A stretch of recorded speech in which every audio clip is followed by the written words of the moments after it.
বসে বসে নৃত্য করা যায়।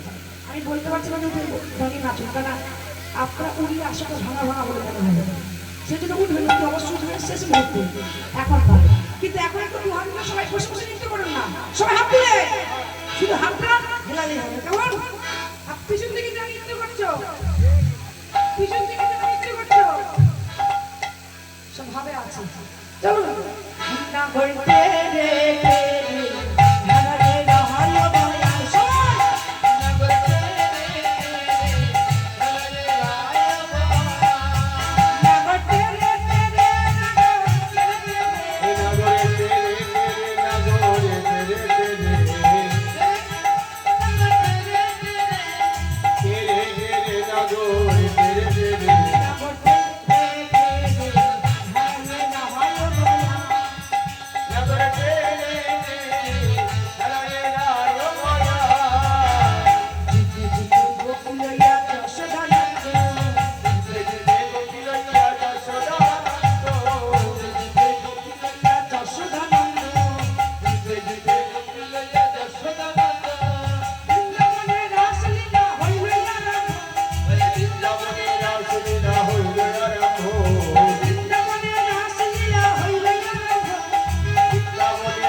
Kৃষ্ণ অঙ্গে